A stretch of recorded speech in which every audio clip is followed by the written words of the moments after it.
Lasing na lasing Heart Evangelista at Bea Alonzo, ganito pala malasing.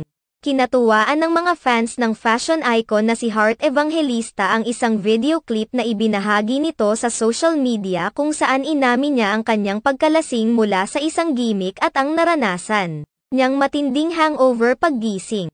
Marami sa mga followers at fans ni Heart Evangelista ang naaliw sa ibinahaging video ng aktres kung saan inamin niyang nakatulog siya ng lasing subalit paggising niya ay nananatili pa rin siyang lasing.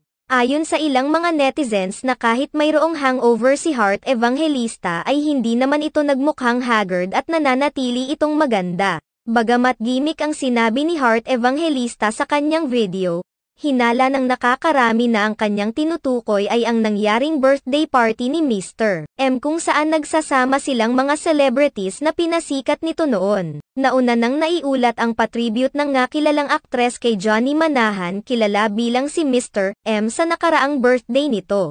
Marami ang natutuwa dahil karamihan sa mga artistang pinasikat noon ni Mr. M noong ito pa ang head ng Star Magic ay nagkaisa sa birthday celebration nito. Bukod pa rito, ikinatuwa rin ng marami ang pagkakaayos nina Julia Barreto at Bea Alonzo doon sa nasabing party matapos ang 5 taong hindi pagpapansinan. Matatandaan na nagkaroon ng lomet ang friendship nina Julia Barreto at Bea Alonzo nang masangkot si Julia Barreto sa nangyaring pang-ghost ni Gerald Anderson kay Bea Alonzo noong 2019. Sa panahong iyon ay magkarelasyon pa sina Gerald Anderson at Bea Alonzo. Subalit bigla na lamang siyang hindi pinansin ni Gerald Anderson matapos ang shooting ng pinagsamahang pelikula nila ni Julia Barreto sa ibang bansa.